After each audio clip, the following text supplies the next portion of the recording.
Bonjour, bienvenue sur ma chaîne Connaissance TV. Alors, je vous explique un peu le concept de ma chaîne, etc. Je voulais créer un espace de discussion pour les personnes qui commenceraient à s'intéresser un petit peu à la spiritualité, à la chrétienté et à la Bible. Alors, moi, je suis ni prêtre, ni pasteur, ni servante de Dieu, ni prophète. Je suis juste une personne normale qui s'est réveillée un mardi et qui est partie acheter une Bible. Et voilà, j'ai commencé à la lire. Là, je suis à peu près au passage de la naissance de Isaac. Et voilà, en fait, je voulais échanger avec des personnes, mais dans mon entourage, il n'y en a pas forcément. Et puis, dans les églises, je trouvais ça compliqué parce que souvent, ils ont déjà leur système de croyances bien mis en place et ils sont plus dans le faire apprendre que dans vraiment expliquer, je trouve. Et donc du coup, voilà, je voulais à travers cette chaîne créer une communauté avec laquelle on pourrait donner nos opinions, échanger, discuter, etc. Dans la liberté. N'hésitez pas à me corriger quand je me trompe ou quand je pose des questions aussi à me répondre. Moi, mon but, ce serait qu'on puisse faire des lives parce que je trouve ça plus intéressant, parce qu'on peut vraiment échanger en direct, mais il faut 50 abonnés sur YouTube pour débloquer les likes, donc les lives, pardon. Donc surtout, n'hésitez pas à vous abonner, comme ça va nous permettre de pouvoir échanger en direct, ce que je trouve toujours quand même plus intéressant. Donc voilà, pour juste vous faire un peu qui je suis née dans une famille chrétienne de base, pas forcément ultra pratiquante. J'ai été amenée un peu à apprendre ce que c'est la chrétienté. Je suis un petit peu allée à l'église, etc. Après, là actuellement, je suis pas quelqu'un qui pratique du tout, mais j'ai envie de me rapprocher de Dieu et j'ai envie voilà, de me créer une spiritualité. Et c'est pour ça que bah, j'ai commencé par ce qui me semblait en tout cas le plus proche de la vérité pour moi, c'est-à-dire par acheter une Bible et commencer à la lire tout simplement. Donc je vous cache pas, c'était un peu étonnant dans les débuts parce que c'est la première fois que vraiment parce que j'ai suivi des prédications de pasteurs, etc. Je suis allée à l'église un petit peu et tout. Et souvent on prend des versets à droite à gauche, mais là c'est vraiment la première fois de m'asseoir et de lire la Bible. Bon, je l'ai pas fini du tout, hein, mais de commencer par le début et de la lire au fur et à mesure. Et voilà, je trouve ça un peu étonnant. Et du coup, je voulais partager ça avec des personnes, bah, soit qui s'y connaissent mieux, ou qui s'y connaissent pas du tout, mais qui ont quand même des opinions, ou qui s'y connaissent bien. Enfin bref, vraiment, je voulais partager ça avec vous. Donc surtout, n'hésitez pas voilà, à me faire des retours et qu'on puisse vraiment s'élever ensemble. Donc, je ne vais pas lire verset par verset, mais je vais grosso modo expliquer ce qui se passe et donner moi mes questions, mes opinions ou ce que j'ai pensé. Un peu comme une étude de texte, on va dire entre guillemets, entre grands guillemets. Donc, du coup, voilà, on commence.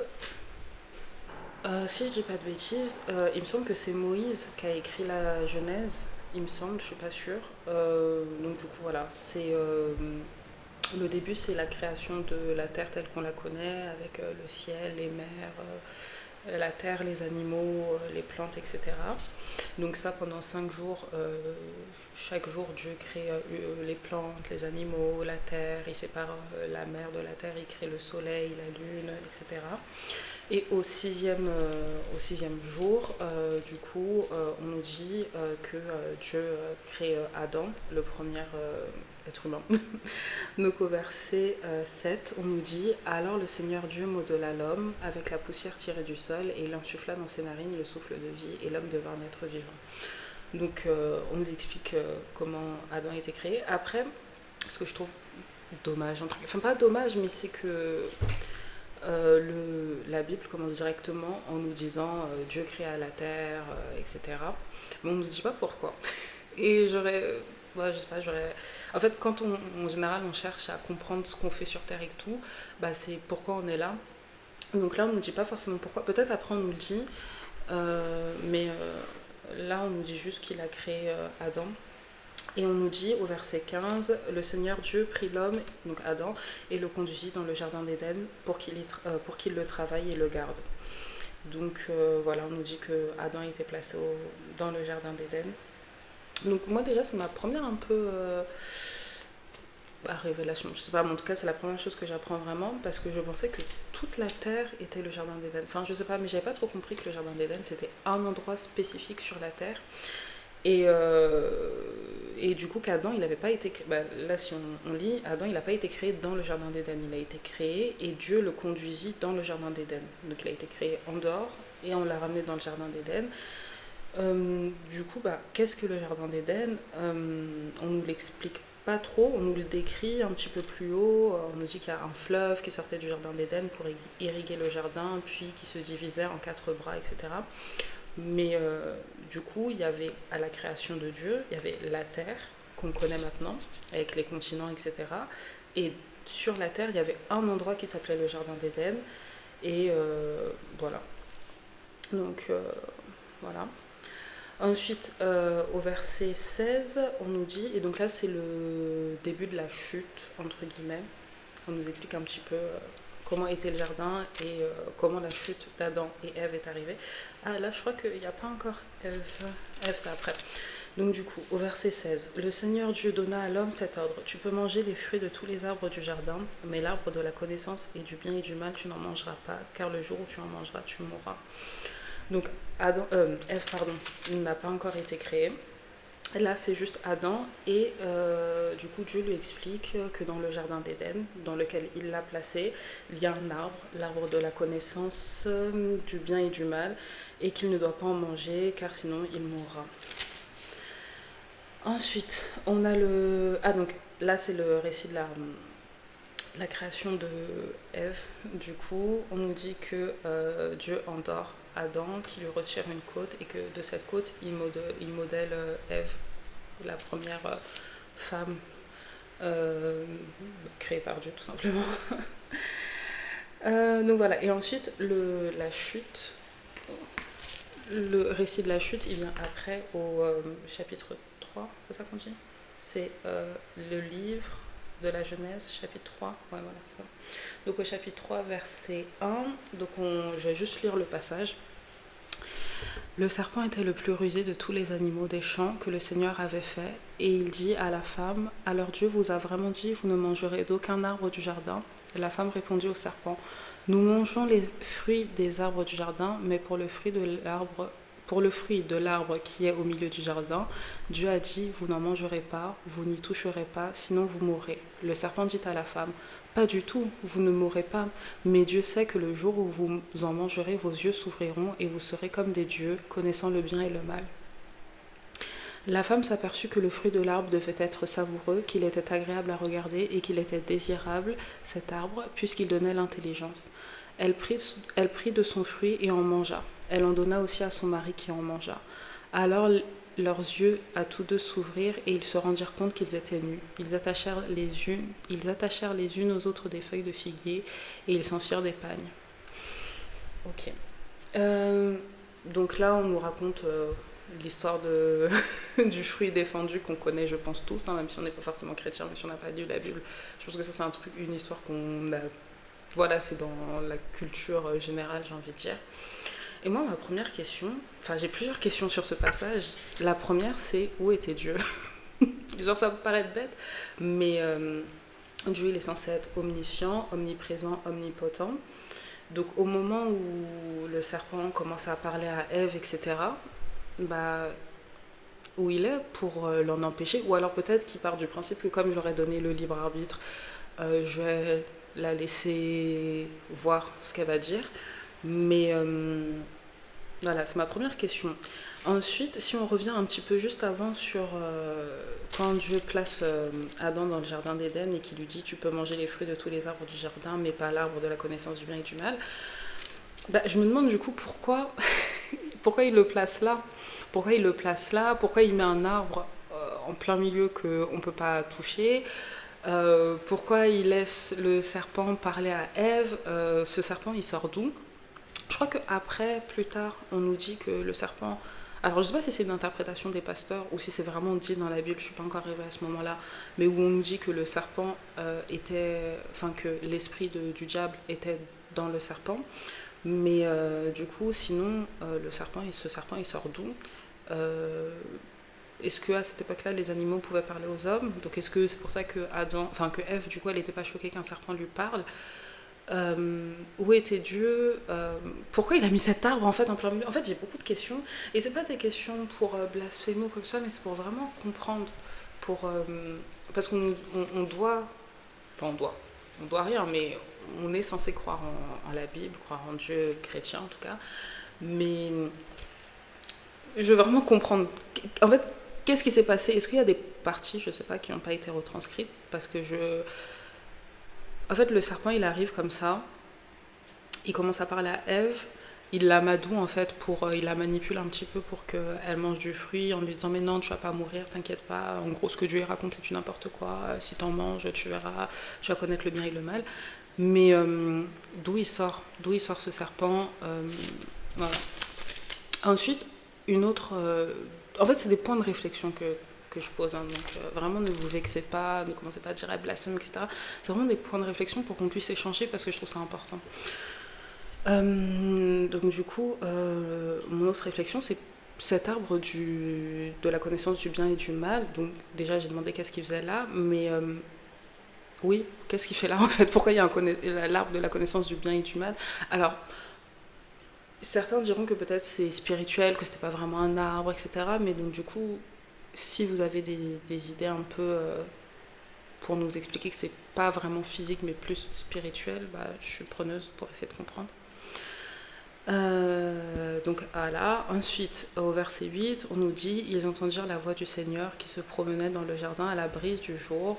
L'homme et sa femme allèrent se cacher au regard du Seigneur. Donc en gros, Dieu revient. Il cherche Adam et Ève. Adam et Ève vont se cacher et après quand il les retrouve, il leur demande mais qu'est-ce que vous faites là? Pourquoi vous êtes habillés? Et du coup, non, Dieu leur demande qui vous a dit que vous étiez, parce qu'il leur dit pourquoi vous êtes habillés. Adam lui répond parce qu'on était tout nus et du coup Dieu lui demande mais qui t'a dit que t'étais tout nu? Donc en gros, t'étais pas censé savoir que tu étais tout nu. Et donc du coup voilà. Ensuite, là, tu as Dieu qui se fâche, parce qu'il du coup, il comprend qu'ils ont mangé l'arbre de la connaissance du bien et du mal.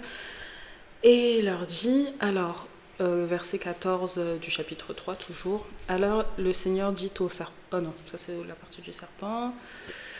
Elle est où la partie J'ai entendu ta voix, le Seigneur reprit, qui t'a donc dit que tu étais nu, l'homme répondit, la femme que tu m'as donnée. Alors, le Seigneur... Alors ouais, donc il commence par nous dire le serpent. Le Seigneur dit au serpent, parce que tu as fait tout cela, tu seras maudit parmi tous les animaux et toutes les bêtes des champs, tu ramperas sur le ventre et tu mangeras de la poussière tous les jours de ta vie. Donc en fait là ce qu'on comprend, c'est que c'est vraiment le serpent. Parce que si c'était le diable qui avait pris possession du corps du serpent, bah, c'est pas le serpent qui aurait été puni, puisque lui, il a été possédé et, entre guillemets, il savait pas ce que c'était le diable qui parlait à travers lui. Mais si le serpent lui-même a été puni, c'est que c'est vraiment le serpent qui, de lui-même, moi c'est ce que je comprends, qui de lui-même a manipulé Adam et Ève, enfin Ève qui a manipulé ensuite Adam pour manger le fruit. Et de ce qu'on comprend aussi, c'est que à l'initiale, le serpent avait des pattes, et du coup, comme punition, il lui retire ses pattes. Donc voilà. Donc ça, c'est la punition du serpent. Ensuite, la punition de la femme, donc au verset 16. Je multiplierai la peine de tes grossesses, c'est dans la peine que tu enfanteras des fils. Ton désir te portera vers ton mari et celui-ci dominera sur toi. Donc ça, c'est la punition de la femme, donc les douleurs liées à l'accouchement. Et aussi, du coup, ce qu'on ton désir te portera vers ton mari, celui-ci te dominera. Donc c'est l'asservissement de la femme au profit de l'homme. Ensuite, au verset 17, il dit enfin à l'homme, parce que tu as écouté la voix de ta femme et que tu as mangé le fruit de l'arbre que je t'avais interdit de manger, maudit soit le sol à cause de toi, c'est dans la peine que tu en tireras ta nourriture dans tous les jours de ta vie. De lui-même il te donnera épines et chardons, mais tu auras ta nourriture en cultivant les champs. C'est à la sueur de ton visage que tu gagneras ton pain jusqu'à ce que tu retournes à la terre dont tu proviens, car tu es poussière et à la poussière tu retourneras.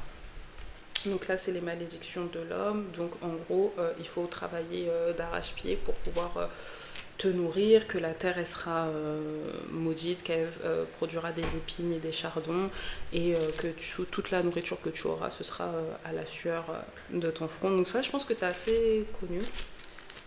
Mais moi, du coup, ma question, j'ai beaucoup de questions. Moi, mon point de réflexion, c'est Adam et Ève. avant qu'ils mangent du fruit de la connaissance du bien et du mal, ils ne connaissaient pas le bien et le mal, vu que c'est en mangeant le fruit que, qu'ils connaissent le bien et le mal. Du coup, s'ils ne connaissaient pas le bien et le mal, quand ils ont péché, ils n'ont pas péché en pensant à mal. Ils ne se sont pas dit, ah tiens, on va faire une bêtise, etc. Non, ils se sont dit, ah, on m'a proposé de ce fruit il a l'air bon, allez, je vais le manger. Donc du coup, est-ce que c'est pas un peu disproportionné? C'est des questions, c'est vraiment des questions que je me pose. Est-ce que c'est pas un peu disproportionné de punir, non seulement punir Adam et Ève, mais parce que du coup, nous tous, normalement, si on est là, c'est à cause de Adam et Ève, on était censés être heureux dans le jardin d'Éden, etc. Donc non seulement il punit Adam et Ève, et il punit aussi toute leur descendance sur plusieurs milliers d'années. Ouais, ça sur plusieurs milliers d'années, vu que Adam et Ève c'était censé être il y a des milliers d'années. Donc du coup, est-ce que c'est pas un peu disproportionné entre nous quand on parle enfin quand on lit et qu'on y pense sincèrement à la lumière de nos connaissances qu'on a. On n'est pas Dieu, on n'était pas là, etc. Mais quand on lit comme ça, moi j'ai l'impression que c'est un peu trop. Parce que si on part du principe qu'ils ne connaissaient pas la différence entre le bien et le mal, quand ils ont fait cette bêtise, ils ne pensaient pas la faire mal. C'est comme un enfant, je sais pas moi, de 8 mois qui gaspille de la nourriture, il fait tomber son assiette, il se badigeonne avec de la purée partout. On ne va pas commencer à le frapper, le punir, etc. Parce qu'on sait que cet enfant de 8 mois, il ne savait pas que c'était mal de gaspiller la nourriture. Il n'a pas le concept du gaspillage puisqu'il ne connaît pas le mal. Et donc du coup, moi j'ai l'impression que quand je lis, j'ai l'impression que c'est un peu pareil, qu'ils étaient là naïvement dans le jardin d'Éden et qu'on leur a dit de ne pas manger de ce fruit-là. Ensuite, le serpent est venu les convaincre de manger ce fruit-là, qu'ils l'ont fait, mais que du coup, ils ne l'ont pas fait en pensant à mal. Et s'ils ne pensaient pas à mal, est-ce que c'est juste de les punir non seulement eux, en plus une punition quand même assez lourde, de les punir non seulement eux, et ensuite toute leur descendance sur des milliers d'années. C'est-à-dire que nous, Adam et Ève, on les connaît pas, c'est pas nos arrière-grands-parents, que voilà, personne, en tout cas normalement qui regarde cette vidéo, sait à quoi ils ressemblent, etc. Et on est encore en train de payer le péché que eux deux ont fait il y a des milliers d'années. Donc ouais, c'est un peu ma question. Donc voilà, ça c'était le chapitre 3, la chute de la Genèse. Est-ce qu'il y avait d'autres choses qui avaient relevé mon attention? Ah oui, voilà. Ensuite, au verset 20, donc toujours du chapitre 3, l'homme appela sa femme Ève, c'est-à-dire la vivante, parce qu'elle fut la mère de tous les vivants. Donc ça c'est après que Dieu les ait maudits tous, le serpent, Adam et Ève. Et donc voilà, ça c'est vraiment après ça. Donc l'homme appela sa femme Ève, c'est-à-dire la vivante, parce qu'elle fut la mère de tous les vivants. Le Seigneur Dieu fit à l'homme et à sa femme des tuniques de peau et les en revêtit. Puis le Seigneur Dieu déclara, et là c'est ce qui me semble intéressant, voilà que l'homme est devenu comme l'un de nous, par la connaissance du bien et du mal. Maintenant, ne permettons pas qu'il avance la main, qu'il cueille aussi le fruit de l'arbre de vie, et qu'il en mange et vive éternellement. Alors, j'ai deux questions. La première, c'est qui nous? Après, bon, je me suis dit, c'est peut-être aussi la traduction, voilà, ils ont mis nous, mais en fait c'était moi. Mais bon, quand même, moi, il y a écrit nous, du coup, je me pose la question, c'est qui nous? Parce que, ou alors c'est nous, c'est peut-être Dieu et les anges, peut-être être ça. Donc ok, donc voilà. Et ensuite, moi, du coup, après, c'est maintenant ne permettons pas qu'ils avancent la main et qu'ils cueillent aussi le fruit de l'arbre de vie et qu'ils nous en mangent et vivent éternellement. Normalement, il me semble qu'ils devaient vivre éternellement, de base, parce qu'il dit, le serpent leur dit, Dieu dit à Adam, si tu manges la connaissance, le fruit de l'arbre de la connaissance du bien et du mal, tu mourras. Donc sous-entendu, tu mourras pas immédiatement, mais du coup tu seras plus éternel. Et ensuite, là, au verset 22, on nous dit que s'ils cueillent le fruit de l'arbre de vie, ils en mangeront et ils vivront éternellement. Ah, mais c'est peut-être que du coup, maintenant qu'ils sont devenus mortels, s'ils remangent de l'arbre de vie, là ils vont redevenir éternels. Ok. Donc c'est bon, j'ai plus de questions. Ensuite, on nous explique au verset 23-24 que Dieu chasse Adam et Ève du jardin d'Éden. Et donc du coup, il chasse sur la terre. Enfin, en gros, il les expulse du jardin qui est un endroit de la terre et qui doivent aller sur la terre. Et on nous dit, il expulsa l'homme et la... Attends, excusez-moi. On nous dit, alors le Seigneur Dieu le renvoya du jardin d'Éden pour qu'il travaille la terre d'où il avait été tiré. Il expulsa l'homme et il posta à l'orient du jardin d'Éden les kéroubim armés d'un glaive fulgurant pour garder l'accès de l'arbre de vie. Donc en gros, les kéroubim, j'ai recherché un petit peu, c'est les chérubins. C'est en gros des anges qui sont là pour garder le jardin d'Éden. Bon, ok. Ensuite, on arrive au chapitre 4 sur Caïn et Abel. Donc du coup l'histoire de Caïn et Abel, c'est deux frères, donc les enfants de Adam et Ève. Donc une fois qu'ils sont chassés du jardin d'Éden, ils vont se balader sur la terre et ils font des enfants parce que c'était l'ordre de Dieu de base de se multiplier, de remplir la terre. Et donc du coup voilà, donc deux enfants, Caïn et Abel. Ensuite au verset 3. On nous dit, au temps fixé, Caïn présenta des produits de la terre en offrande au Seigneur. De son côté, Abel présenta les premiers-nés de son troupeau en offrant les morceaux les meilleurs. Le Seigneur tourna son regard vers Abel et son offrande, mais vers Caïn et son offrande, il ne les tourna pas. Donc en gros, Dieu, il est plus intéressé par l'offrande de Abel qui lui a offert les premiers-nés de ses animaux, plutôt que l'offrande de Caïn qui lui a offert les produits de la terre. Donc en gros des plantes, des fruits, des légumes, etc. Et ensuite on nous dit que Caïn en fut très irrité et montra un visage abattu. Au verset 6, le Seigneur dit à Caïn, pourquoi es-tu irrité? Pourquoi ce visage abattu? Si tu agis bien, ne relèveras-tu pas ton visage? Mais si tu n'agis pas bien, le péché est accroupi en ta porte. Il est à l'affût, mais tu dois le dominer. Donc en gros, Dieu voit que Caïn, il est vexé de ne pas avoir été reconnu par rapport à l'offrande qu'il avait faite. Et Dieu lui dit, pourquoi tu as le visage fermé? En gros, il faut que si tu n'agis pas bien, le péché est accroupi à ta porte. En gros, là, tu as le péché à la porte de ton cœur. Donc en gros, là, vu que tu es vexé, vu que tu as le visage fermé, tu commences à avoir des mauvaises idées dans la tête et tu risques de faire un péché. Il lui dit, il faut que tu domines le péché. Ensuite, on nous explique que Caïn, il fait sortir Abel de là où ils étaient, de là où ils ont fait les offrandes, et que Caïn, il tue Abel. Parce qu'il était jaloux, en fait, tout simplement, que Dieu, il ait préféré l'offrande de Abel plutôt que la sienne. Et donc, du coup, point de réflexion encore. Dieu, encore une fois, il est censé être omnipotent, omniscient, etc.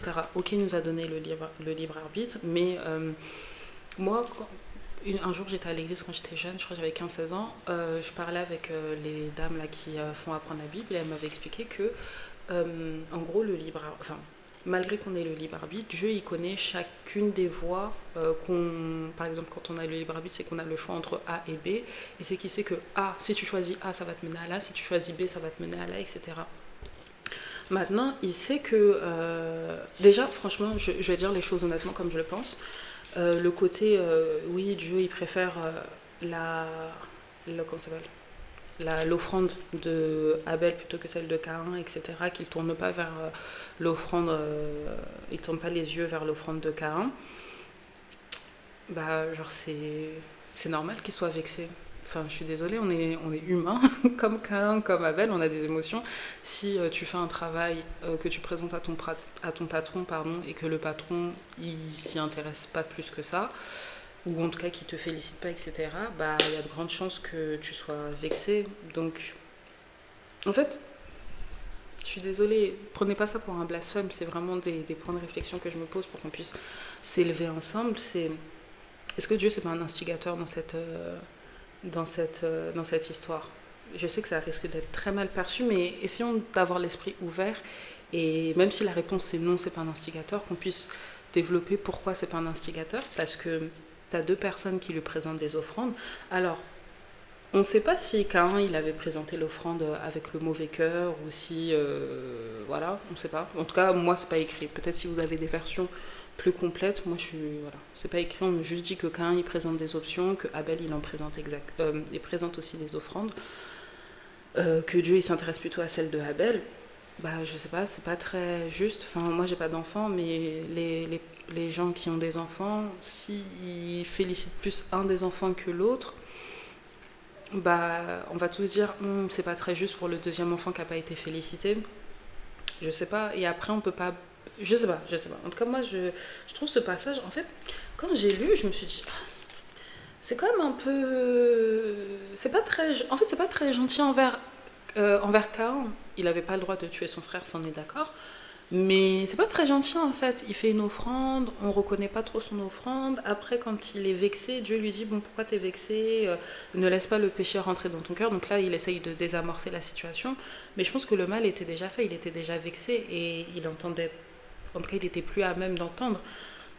En fait, je sais pas, ça me laisse un peu. Dieu qui est censé être parfait, omniscient, omnipotent, et qui sait que si euh, non, pardon, si Caïn se vexe, il est capable de tuer, parce qu'il y a des gens qui vont se vexer et puis ils vont juste rester vexés. Et si Caïn, il est capable de tuer parce qu'il est vexé, surtout que c'est pas non plus une histoire de fou en vrai, c'est il a fait une offrande, son offrande elle a pas plu. Bah, ça veut dire qu'il savait en fait le caractère de Caïn. Donc en connaissant le caractère de Caïn, est-ce que c'est pas un peu un instigateur de ne pas prêter attention à son offrande et d'après lui dire juste le péché est accroupi à ta porte, le péché est accroupi à ta porte et il faut le dominer. Donc en gros il lui dit essaye de faire un monde honorable, essaye de dominer ton péché, essaye de ne pas aller au bout de ta colère et de ta vexation, mais c'était déjà trop tard en fait parce qu'il avait déjà vexé. Donc moi je peux pas concevoir que Dieu il vexe les gens si on part du principe que Caïn a fait cette offrande avec le bon cœur, pourquoi on n'accepterait pas son offrande en fait? Voilà. Moi, c'est des questions que je me pose en lisant la Bible. Ensuite, donc, on arrive à la partie où Caïn tue son frère.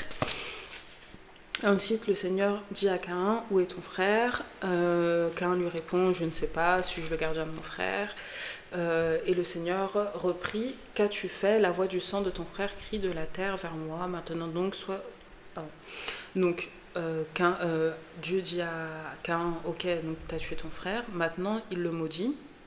Au verset 11, maintenant donc sois maudit et chassé loin de cette terre qui a ouvert la bouche pour boire le sang de ton frère versé par ta main. Tu auras beau cultiver la terre, elle ne produira plus rien pour toi et tu seras un errant, un vagabond sur la terre.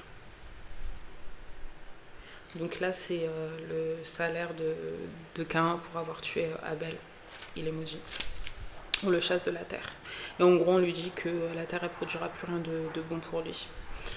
Donc, ce qui se rapproche un petit peu de la malédiction d'Adam, parce qu'on lui dit aussi que genre, la terre elle produira des ronces et des épines, etc. On est au chapitre 4, là. Ça fait beaucoup de malédictions. Hein. En fait, je suis désolée. Mon but, c'est pas de remettre en doute, mais c'est juste d'essayer de comprendre. Bon, ça fait beaucoup de malédictions. Ensuite, Caïn lui répond, donc au verset 13, alors Caïn dit au Seigneur, mon châtiment est trop lourd à porter, voici qu'aujourd'hui tu m'as chassé de cette terre, je dois me cacher loin de toi, je serai un errant, un vagabond sur la terre, et le premier venu qui me trouvera me tuera. Moi, ma question, c'est qui est le premier venu? C'est qui le... Parce que du coup, le premier venu, c'est son frère. Vu que normalement, là, sur Terre, enfin, à ce moment-là, il y a Adam, Ève qui ont eu Caïn et Abel. Abel est mort. On peut supposer aussi qu'ils ont eu d'autres enfants dont on n'a pas parlé parce que là, ils n'avaient rien fait. Mais du coup, les autres venus, là, enfin, quand il dit le premier venu qui me trouvera me tuera, le premier venu, c'est un autre de ses frères ou de ses sœurs. Donc les enfants de Adam et Ève. Parce que là, c'est vraiment la deuxième génération. C'est les enfants de Adam et Ève. Donc déjà, j'avais trouvé ça un peu bizarre. Mais bon. Le Seigneur lui fit comprendre... non, pardon. Le Seigneur lui dit, voilà, si quelqu'un tue Caïn, Caïn sera vengé cette fois. Ça, je comprends pas non plus. Parce qu'en fait, Dieu maudit Caïn d'avoir tué son frère Abel et il lui dit, t'es maudit, je te chasse, la terre, elle te donnera plus rien de bon. Ensuite, Caïn, il dit, ouais, mais du coup, si on me... Là, vu que tu m'as chassé, tu m'as maudit, quelqu'un risque de me retrouver et on va me tuer. Et Dieu lui dit, si quelqu'un te tue, tu seras vengé 7 fois. Est-ce que la malédiction de K1, c'est la vengeance de Abel x 7? Parce que du coup, j'ai l'impression que si quelqu'un tue K1, comment dirais-je, sa punition d'avoir tué K1, elle sera plus lourde que la punition de K1 qui a tué Abel, vu que K1, il sera vengé 7 fois. Donc à part si on considère que le fait de maudire, ce qui peut être aussi le cas, le fait de maudire K1 soit venger 7 fois Abel. Après, moi, je trouve ça un peu bizarre. Et le Seigneur mit un signe sur Caïn pour préserver d'être tué par le premier venu qui le trouverait. Encore une fois, dire le premier venu, je trouve ça bizarre vu qu'ils sont censés être entre frères et sœurs là. Il n'y a pas d'autres personnes si ce n'est les enfants de Adam et Ève qui sont ses parents. Donc pourquoi on dit le premier venu? Bon, je sais pas. Ensuite, on a la descendance de Caïn, donc ça continue. Donc là, on nous explique que Caïn, il a eu des enfants, qui ont eu des enfants, qui ont eu des enfants, qui ont eu des enfants.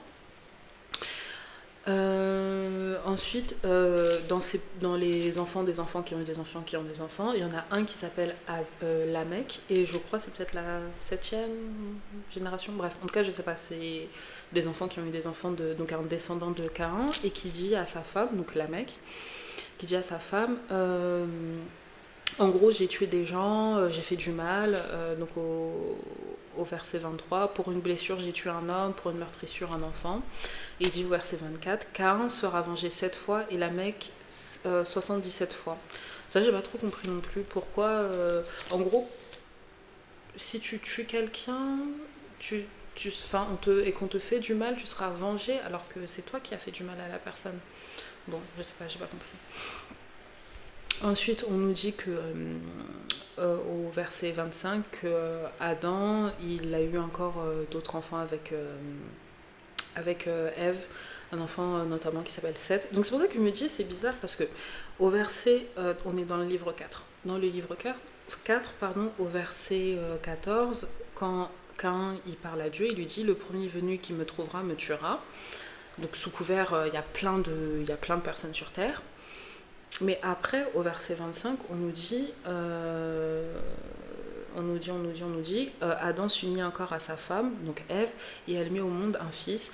Elle lui donna le nom de Seth, ce qui veut dire accordé, car elle dit Dieu m'a accordé une nouvelle descendance à la place d'Abel, tué par Caïn.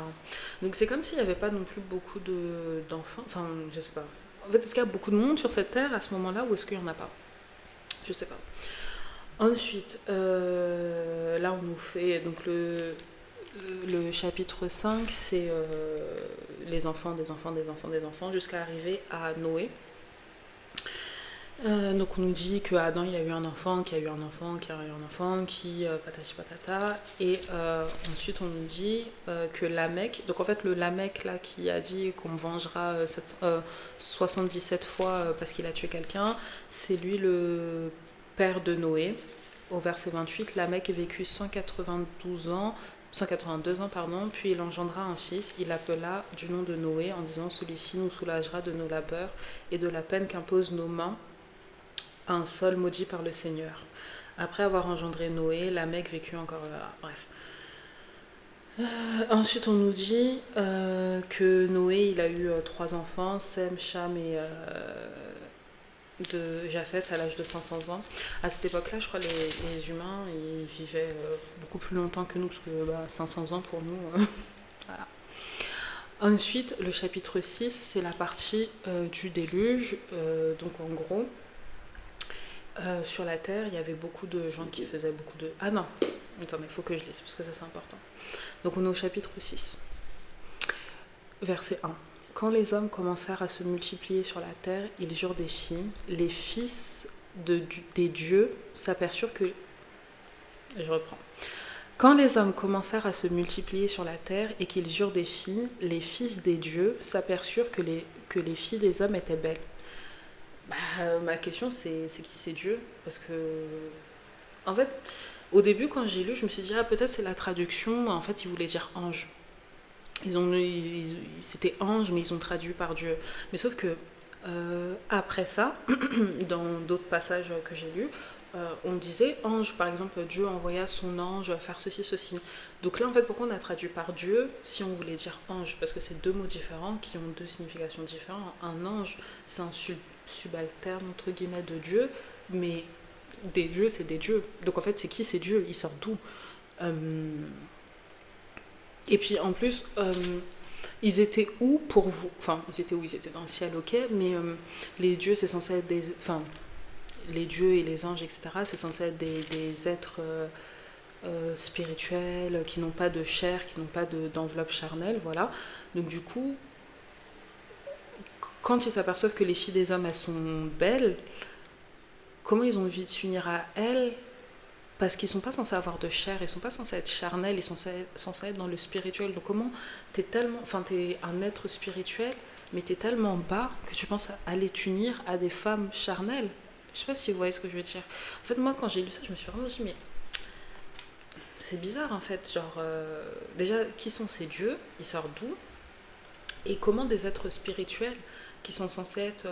Parce que là, actuellement, il y a le charnel et au-dessus, il y a le spirituel. Le spirituel, c'est vraiment censé être l'état le plus pur. Donc, comment des êtres qui sont à l'état le plus pur peuvent être abaissés à vouloir aller s'accoupler avec des êtres charnels? Je sais pas si vous voyez. Bon, c'était ma question. Donc ensuite, quand ils s'unissent à ces femmes-là, ils font des enfants et on nous dit que ces enfants ont été les héros de cette époque-là. Bon, on nous a pas raconté dans la Bible, mais apparemment à cette époque, il y avait des héros. On nous dit ça au verset 4. En ces jours-là, ou même plus tard, il y avait des géants sur la terre. Donc ces géants-là, c'est les enfants des dieux et des femmes. Les filles, donc on nous dit toujours, les fils des dieux s'approchaient des filles des hommes et elles en avaient des enfants. Non, attendez, j'ai des bêtises. En ces jours-là, et même plus tard, il y avait des géants sur la terre. Les géants, c'est pas les enfants des dieux et des femmes. Les géants, c'est, je crois, les dieux en question. Je crois, je sais pas. En ces jours-là, et même en plus tard, il y avait des géants sur la terre. Les fils des dieux s'approchaient des filles des hommes et elles en avaient des enfants. Donc en fait, je crois, les géants en question qui sont sur cette terre, ce sont les fils des fameux dieux dont on parlait au verset 1. Donc en fait, c'est les fils des dieux qui font des enfants aux femmes humaines. Parce qu'on nous dit les fils des dieux s'approchaient des filles et des hommes et elles en avaient des enfants. Ok. Mais donc du coup, ces fils des dieux-là, c'est qui? C'est quoi? Et ensuite, on nous dit, ce sont les héros. Donc, ils en avaient des enfants. Ce sont les héros du temps jadis, des hommes de renom. Donc, en fait, les enfants-là que les fils des dieux ont eus, ce sont eux les héros du temps jadis. Bon, on ne nous explique pas plus que ça, mais peut-être on peut se dire que c'est les héros comme les Hercules. Bon, Hercule, c'est la mythologie grecque, mais des gens un peu comme ça, qui étaient forts, peut-être qu'ils pouvaient voler, peut-être qu'ils avaient des super pouvoirs, je sais pas. Et en gros, quand Dieu il voit tout ça, il dit le Seigneur se repentit, donc au verset 6, le Seigneur se repentit d'avoir fait l'homme sur la terre, il s'irrita en son cœur et il dit, je vais effacer de la surface du sol les hommes que j'ai créés. Moi, toujours ma question, Dieu il est censé être omniscient, omnipotent, omniprésent, etc. Mais il a l'air surpris en fait du résultat. Dans le sens où on dit il se repentit d'avoir fait l'homme sur la terre, il s'irrita en son cœur. Si tu sais tout ce qui va se passer, peu importe le chemin, ou peut-être il espérait mieux de nous, peut-être il savait que ça allait se passer, mais il espérait que comme on a toujours le libre arbitre de pouvoir faire nos choix, il pensait qu'on allait quand même aller faire le bon choix. Je sais pas. En tout cas, ça m'a un peu interpellée parce que je me suis dit, il se repentit d'avoir fait l'homme et il s'irrita comme si en gros il découvrait ce qui se passait alors que il est censé savoir en fait que limite instantanément quand il a créé la terre il savait que il se pouvait passer ça donc bon, je sais pas. Donc on nous dit au verset 7, je vais effacer de la surface du sol les hommes que j'ai créés et non seulement les hommes mais aussi les bestiaux, les bestioles, les oiseaux car je me repens de les avoir faits. Mais Noé trouva grâce aux yeux du Seigneur. Donc en gros, là, avec les fils des dieux qui ont fait des enfants avec les femmes, et donc du coup ils ont créé des géants, etc., Dieu il décide de tuer tout le monde en fait, de noyer. Enfin, là on ne sait pas encore qui va faire le déluge, mais nous on sait qu'il va faire le déluge, donc il décide de noyer tout le monde. Mais en fait, après ça, il voit que Noé, c'est quelqu'un avec un bon cœur, quelqu'un de droit, etc. Et donc du coup, il décide de l'épargner. Et donc c'est ce qu'on nous explique au verset 9. Donc du verset 9 au verset 22, donc Dieu se rapproche de Noé pour lui dire en gros son plan de détruire la terre, etc. Et c'est là où il lui dit de créer l'arche de Noé, du coup de prendre des animaux, une femelle et un mâle de chaque espèce d'animal, de le mettre dans l'arche de Noé, enfin dans l'arche quoi, et pour les sauver, et que tout le reste, ils vont être noyés sous le déluge d'eau. Donc ok, donc ensuite au chapitre 7, donc c'est Noé dans l'arche. Donc on nous explique que Noé, quand il monte dans l'arche, il monte avec donc sa femme, ses trois fils, Sem, Japhet et le troisième, je sais plus comment il s'appelle, et les femmes de leurs trois fils. Donc ils sont au total 8. Donc Noé, sa femme, ses trois garçons et les trois femmes de ses fils, et du coup tous les animaux qu'il y avait sur Terre, version mâle et version femelle. Donc ils rentrent dans l'arche. Une fois qu'ils sont rentrés dans l'arche, Dieu il fait pleuvoir pendant plus de 50 jours, hein, il me semble, si je dis pas de bêtises. Pendant plus de 50 jours, il fait pleuvoir. Ça, au bout de. Ah non, même pas. Au bout de 150 jours, les eaux avaient baissé. Donc bon, en tout cas, pendant plusieurs jours, il fait tomber l'eau du ciel. Et du coup, cette eau-là, elle monte, elle monte, elle monte, elle monte, jusqu'à engloutir tout le monde, tous les hommes, tous les animaux qui étaient restés, etc. Pour en gros purger la terre. Donc voilà. Ensuite, au chapitre 9, on a donc le déluge il s'est terminé, toute la terre, toutes les personnes en tout cas, tous les êtres vivants qui étaient sur terre sont mortes. Donc on repart à zéro en fait. On repart à zéro et donc il dit à Noé qu'il peut sortir de l'arche. Et une fois que Noé sort de l'arche, il lui dit « Soyez féconds, multipliez-vous, remplissez la terre, vous serez la crainte et la terreur de tous les animaux de la terre, etc. » Donc en gros, il redit à Noé ce qu'il avait dit un petit peu à Adam et Ève, dans le sens où faites beaucoup d'enfants, multipliez-vous, etc., etc. Et ensuite, ils font une alliance. Donc en gros, Dieu il promet entre guillemets de plus jamais faire tomber les déluges comme ça sur la terre. Et pour marquer cette alliance, on nous dit au verset 12, voici le signe de l'alliance que j'établis entre moi et vous et avec tous les êtres vivants qui sont avec vous pour les générations à jamais. Je mets mon arc au milieu des nuages. Donc je crois que c'est un peu comme l'arc-en-ciel, parce qu'il dit je mets mon arc au milieu des nuages. Moi je crois qu'on m'avait expliqué quand j'étais plus jeune, etc., que c'était genre l'arc-en-ciel qu'on voyait des fois quand il pleuvait, que c'était ça le signe de l'alliance de Dieu. Donc voilà. Ensuite, donc là on est toujours dans le chapitre 9. On a une fois que donc Noé, etc., et ses enfants, du coup ils sortent de l'arche, ils s'installent, etc., sur la terre. Et on nous dit, donc chapitre 9, verset 20, Noé, homme de la terre, fut le premier à planter la vigne. Il en but le vin, s'enivra et se retrouva nu au milieu de sa tente. Donc en gros, Noé, il fait des vignes. Avec les vignes, il fait du vin. Et puis il boit. En gros, il s'enivre. Il se bourre la tête, quoi. Ensuite, Cham, donc le fils de Noé, il rentre dans la tente. Donc verset 22, Cham, le père de Canaan, vit que son père était nu et il en informa ses deux frères qui étaient dehors. Donc le fils de Noé, il allait rentrer dans la tente, il voit que son père qui était bourré, Noé, il est au milieu de la tente, etc. Et il va chercher ses deux frères qui s'appellent Japhet et Sem. Donc du coup, quand il va chercher ses deux frères Japhet et Sem, donc ils arrivent, ils prennent un manteau et ils le placent sur les épaules de Noé. Donc voilà, donc en gros, Noé, il a bu, il était ivre, dans son ivresse, il s'est déshabillé dans sa tente. Comment il s'appelle? Cam ou Cham, je sais pas. Il rentre dans la tente, il voit que son père il est nu. Il ressort et il va chercher chez ses deux frères Sem et Japhet. Et c'est Sem et Japhet qui viennent avec un manteau pour couvrir Noé, en fait, leur père. On nous dit que quand ils ont couvert le manteau, quand ils ont recouvert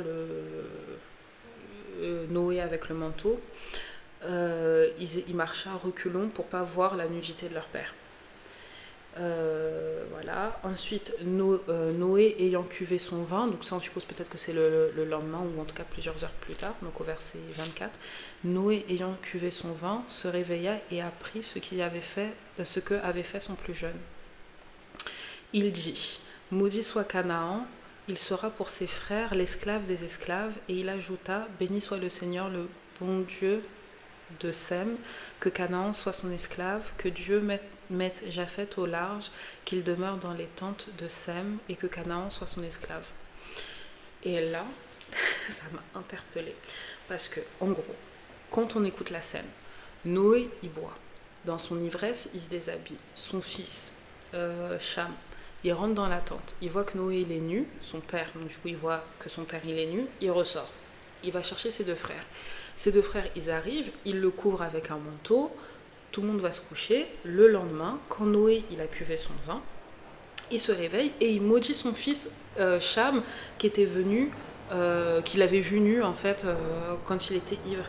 Et là, je me suis dit, mais attends, c'est quoi cette histoire? En fait, je me suis dit, mais attends, c'est quoi cette histoire? Pourquoi tu maudis ton fils, en fait? Pourquoi tu maudis ton fils? Qu'est-ce qu'il a fait de si grave? Parce qu'il maudit son fils et il dit, tu seras pour tes frères l'esclave des esclaves. Donc c'est même pas comme si t'étais, c'est-à-dire tes frères, ils auront des esclaves et toi, tu seras l'esclave de l'esclave. Donc esclave deuxième génération. Donc non seulement tu seras un esclave, mais même pas un esclave un peu haut de gamme, tu seras l'esclave des esclaves. Donc vraiment le déchet et tout. Je dis, mais c'est déjà de un, c'est disproportionné. De deux, c'est pas de sa faute.